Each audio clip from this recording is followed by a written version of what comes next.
This will be the second half of my lectures on integration. So last time we just talked a little bit about what integration was, the problem it was trying to solve, talked about the fundamental theorem of calculus, which is a tool that lets us actually evaluate definite integrals. Went over a little bit of application of integrals. And then I started talking about techniques of integration. So I covered something called integration by parts, which was just the product rule backwards, and then something called integration by substitution, or the substitution method, which was just the chain rule kind of running backwards. Today I'm going to do one more technique of integration called completing the square. For those of you who are also taking 461, you're going to use this when we try to transform a normal distribution into something called the log normal distribution. And then I'm going to talk about differentiating definite integrals. So a function could be defined with integral and having the variable in the limit. And so in that case, you can actually think of that as a function that you could take the derivative of.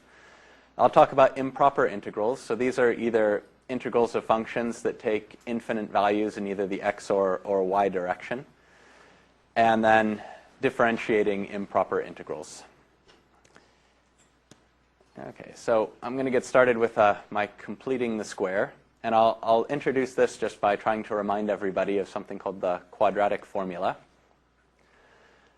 And so a quadratic function is just a function. It's a polynomial of degree 2, so it's a times x squared plus b times x plus c, where a, b, and c are real valued constants.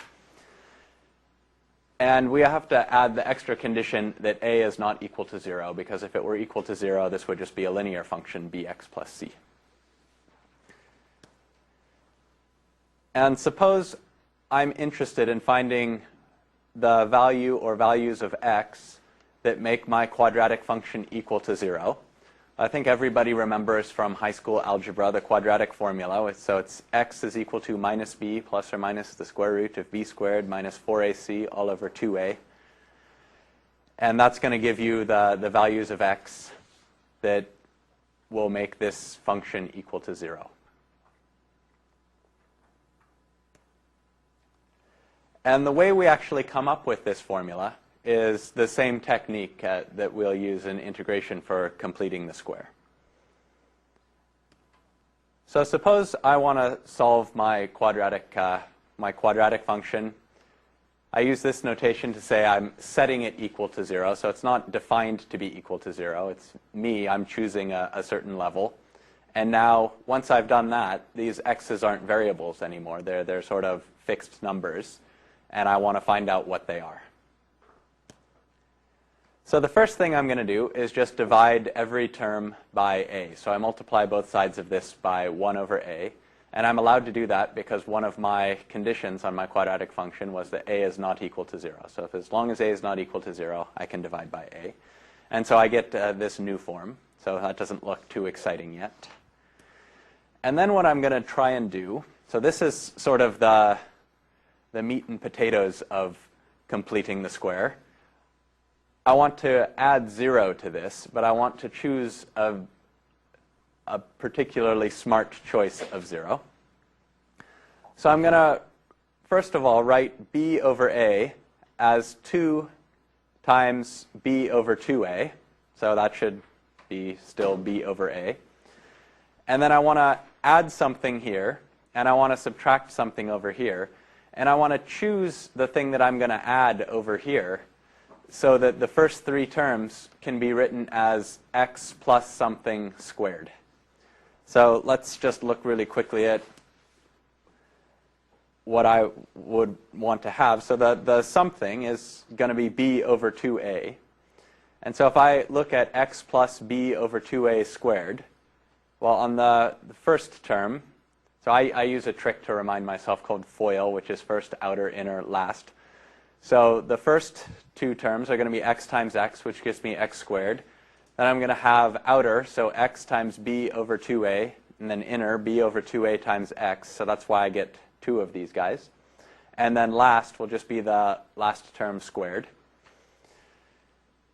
So this is what I'm going to choose for my blank here. And so my intelligent value of 0 is going to be b squared over 4a squared minus b squared over 4a squared. So I'm going to stick that into these blanks here.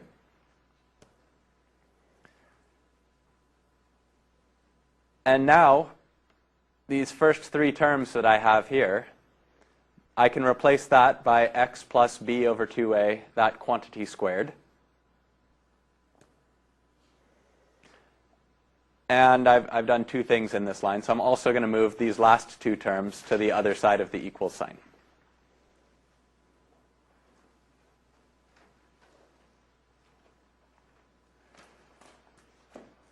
Oh, and what I must have done a little bit more here. I also multiplied the c over a by 4a over 4a. So that's where this 4ac over a squared comes from. What did I do? I think. And so then I'm going to take the square root of both sides. So I get x plus b over 2a is equal to, and we're going to end up with two solutions now, because providing that this value here is greater than 0, I'm going to end up with a positive value of the square root and a negative value of the square root. And then the rest of it is just isolating the x and making it look pretty. So I'll just move the b over 2a to the other side. And then a square root of a fraction, I can think of that as the square root of the top divided by the square root of the bottom. So I'll just go ahead and do the square root of the bottom, because 4a squared has a nice square root, and it also happens to be the same denominator as I have up front here. And so that gives me the quadratic formula. So x is equal to minus b plus or minus the square root of b squared minus 4ac all over 2a. So now let's look at, so I've sort of taken the important part out of the integral you're going to have to solve in 461 when I ask you to find the expected value and the variance of a log normal random variable. So I want to compute the integral from 0 to infinity of e to the, so it's a minus fraction here, and then I have log of y minus mu, that whole quantity squared, divided by 2 sigma squared. And here, mu and sigma are going to be real valued constants. You can think of them as just the mean and the standard deviation of a statistical distribution. So I'm going to use my integration by substitution trick from last time. And this thing, the log of y minus mu, that looks like something I wouldn't be particularly happy to have. So I'd like to get rid of that and just replace it by a single value u.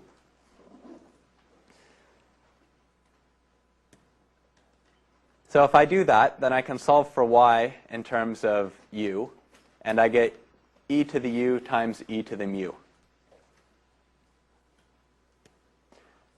And then if I take the derivative of y,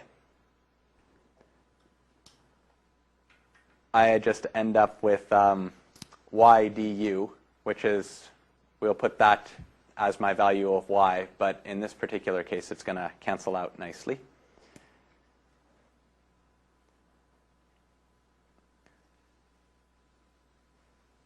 So now I make my substitution. So last time I told you for definite integrals I can also change the limits here. So this is going to be a case where it'll probably be nicer to change the limits just into u, rather than remember that this is u equals something and then try and switch back to y at the end. And so it turns out if the mu doesn't really matter, since I'm going from 0 to infinity. If I have log of 0, that's going to be minus infinity. And if I have log of infinity, that's going to be plus infinity. So the limits on u are going to be minus infinity to infinity. And then I go ahead and substitute in everything that I worked out in the second bullet point here. And then replace my y by e to the u, e to the mu. And now one of the nice things that's going to happen, remember mu is a constant, so I can that's just scaling my integral. So one of my properties allows me to pull that outside of the integral sign. And so now I end up with e to the mu integral, and I have e to some power of u times e to the u. So really what's going to end up happening here, if I have e to a power times e to a power, I can also think of that as e to the sum of those two powers. So I'm going to pause for a second and say, take a look at the integrand. So integrand is just this thing. It's the function that I'm integrating.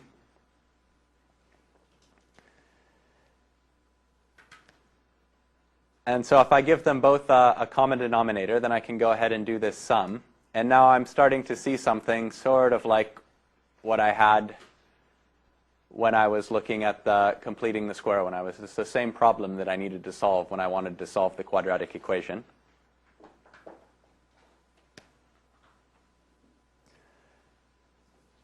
And so here it turns out that the intelligent value to add is sigma to the fourth.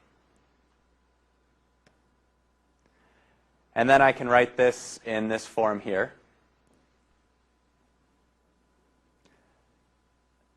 And this thing here is just going to be u minus sigma squared.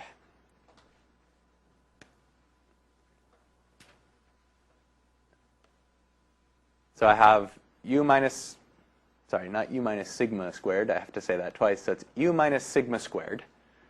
And that whole quantity is squared as well. So that if you expand this out, you just get the thing that's in the parentheses here. And so now I have, so here when I had two functions raised to an exponent multiplied together, so e to one power times e to another power, I was able to add those powers together and just write it as a single exponential. And now I'm just going to do the same thing but backwards.